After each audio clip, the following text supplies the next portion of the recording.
Hello friends, hello everyone. आज फिर से एक नया वीडियो और फिर से एक नए विषय पे, एक लाइफ की बड़ी ही ज़बरदस्त एक टिपिकल कंडीशन की चीज़, उसकी हम लोग बात करेंगे, उस विषय पे चर्चा करेंगे। उससे पहले आपको एक बहुत ही ज़्यादा हार्ट टचिंग कहानी सुनाते हैं।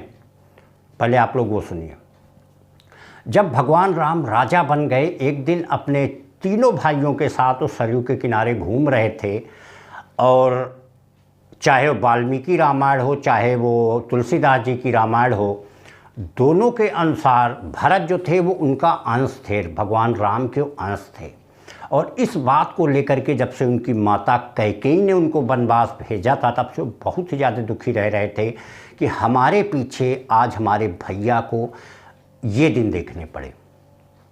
तो उन्होंने एक क्वेश्चन पूछा, भैया ये बताइए कि देश के रूल के अनुसार आप राजा हैं, और जिस औरत ने, कोई भी अगर देश का इंसान अगर ऐसी हरकत करता है कि उसकी वजह से, माता कैकेयी की तरह उन्होंने नाम लेके कहा कि माता कैकेयी की वजह से अयोध्या के राजा और उनकी भव्य महारानी को 14 वर्ष का वनवास झेलना पड़ा, उन्हीं की वजह से हमारे पिता जो है उनका देहांत हो गया, तो ये क्या देशद्रोह से कम है?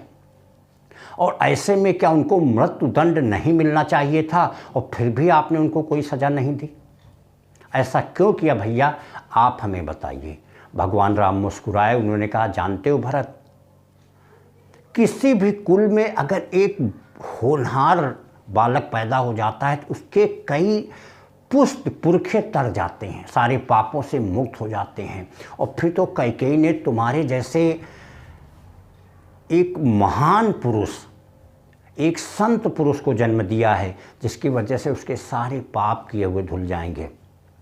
इतना सुन के भरत मुस्कुराए, बोले, भैया ये तो आप मोह की बात कर रहे हैं, अपना एक भाई समझ के बोल रहे हैं, लेकिन एक राजा समझ के हमें भैया जवाब दीजिए। इस जवाब से हमें जरा भी संतुष्टि नहीं है, तो मोह बस ऐसा बोल रहे हैं। आप ये मान के जवाब दीजिए कि मैं आपका अनुज भैया भरत नहीं बोल रहा हूँ, एक हमारे अयोध्या का नागरिक आपसे पूछ रहा है कि क्या ऐसा कर्म करने वाला, क्या वो देशद्रोह का अपराधी नहीं है और उसे मृत्युदंड नहीं मिलना चाहिए? इतना सुन के जो मर्यादा पुरुषोत्तम है, थोड़ी देर के लिए मौन हो गए, एकदम सीरियस हो गए। फिर उन्होंने कहा कि सुनिए भरत, अगर जब किसी के परिवार की बात आती है तो हर चीज़ की सज़ा देना ही सज़ा नहीं है, उसको माफ़ कर देना उससे बड़ी सज़ा होती है।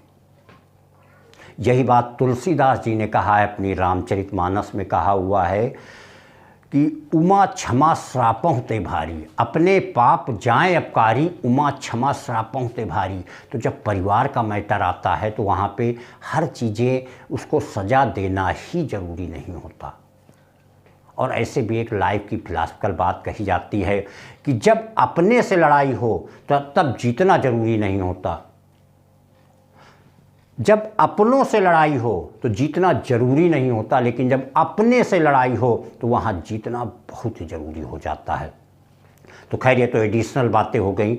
तो वहाँ पे भगवान राम ने कहा कि कोई ज़रूरी नहीं है कि एक फैमिली मेम्बर है उसको सजा ही दिया जाए। और ज़रा एक तरफ ये देखिए कि जिस माता कैकेयी ने वनवास मांगा, उसने कितना भुगता। 14 वर्ष तक उसके चारों बेटे इधर उधर भटकते रहे, वो सही से नहीं रह पाए, इस दुख को झेलती रही। इसी 14 बरस के समय में उसने अपने पति को खोया, जिसका दुख आज तक उसको है, पछता रही है। 14 वर्ष का समय ख़त्म हो गया, हम सब लोग एक साथ हो गए, हम राजा बन गए, सब लोग खुशी हो गए, सुखी हो गए, लेकिन आज भी वो खुश नहीं हो पाई है। तो क्या उसके लिए ये सज़ा नहीं है? हम सब लोग एक साथ हैं, एक साथ चीज़ों को इंजॉय कर रहे हैं, मनोरंजन कर रहे हैं, खुश हैं, लेकिन माता कैकेयी आज भी खुश नहीं है। तो क्या ये उनके लिए सज़ा नहीं है? फिर एक चीज़ उन्होंने और बड़ी बात कही कि देखिए भरत भैया, अगर ये ना होता, 14 वर्ष का वनवास अगर ना होता, तो क्या ये दुनिया लक्ष्मण और भरत जैसे भाइयों के प्रेम को देख पाती? हम तो चलो वन को गए, हमको पिता की आज्ञा थी 14 वर्ष वन में जाने की, लेकिन तुम्हारा जैसा भरत भाई और लक्ष्मण, उसको किसने आज्ञा दिया था? वो तो निस्वार्थ अपने भात प्रेम में थे। न वो चैन से लक्ष्मण रह पाया, उसने भी 14 वर्ष का वनवास काटा, न तुम सही से रह पाए, और इस दुख को भी माँ कैकेयी झेल रही थी।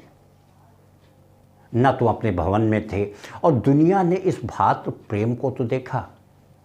हम तो पिता की आज्ञा पे गए थे, लेकिन तुम दोनों तो निस्वार्थ 14 वर्ष का वनवास से अधिक काट रहे थे। क्या ये कम था? तो ये क्या दुनिया ने नहीं देखा कि एक भात प्रेम भी कुछ होता है? इतनी बात सुन करके भगवान राम की आंखों में आंसू आ गए। उन्होंने कहा, भरत आप ये बताइए कि क्या इसके बाद भी माता कैकेयी को कोई सजा देना उचित है, जिसको आज भी वो पल पल कुड़ती हैं, ना उतना खुश रह पाती हैं, ना उतना सुखी रह पाती हैं। जब इतनी बात सुनी तो भरत उनके गले से लिपट गए। उन्होंने कहा, भैया आप बिल्कुल सही कह रहे हैं। तो इसीलिए भगवान राम हमारे मर्यादा पुरुषोत्तम राम हैं। इसीलिए वो एक मानव रूप हैं जिनके आदर्शों का आज भी पालन किया जाता है। तो हर जगह फ्रेंड्स, सज़ा देना, एक्शन लेना ही बड़ाई की बात नहीं होती है। कहीं पे आप चुप रह जाओ, अपने आप उसको सज़ा मिल जाती है। और वैसे भी ऐसी ही पोजीशन में एक बार भगवान शिव ने माता पार्वती से कहा था कि अपने पाप जाएं अपकारी, उमा क्षमा श्रापों ते भारी। किसी को माफ़ कर देना, किसी को दंड ना देना, ये भी एक बहुत बड़ी सज़ा होती है। उससे बढ़ के सज़ा होती है किसी ने अगर ज़िंदगी में ऐसा काम किया। तो ये एक ज़िंदगी की अमेजिंग सीख थी कि राम कोई एक पहेली नहीं है, एक लोगों के लिए आदर्श हैं, लोगों को रास्ता दिखाने वाले हैं कि हमें अपनी ज़िंदगी किस तरीके से जीनी चाहिए।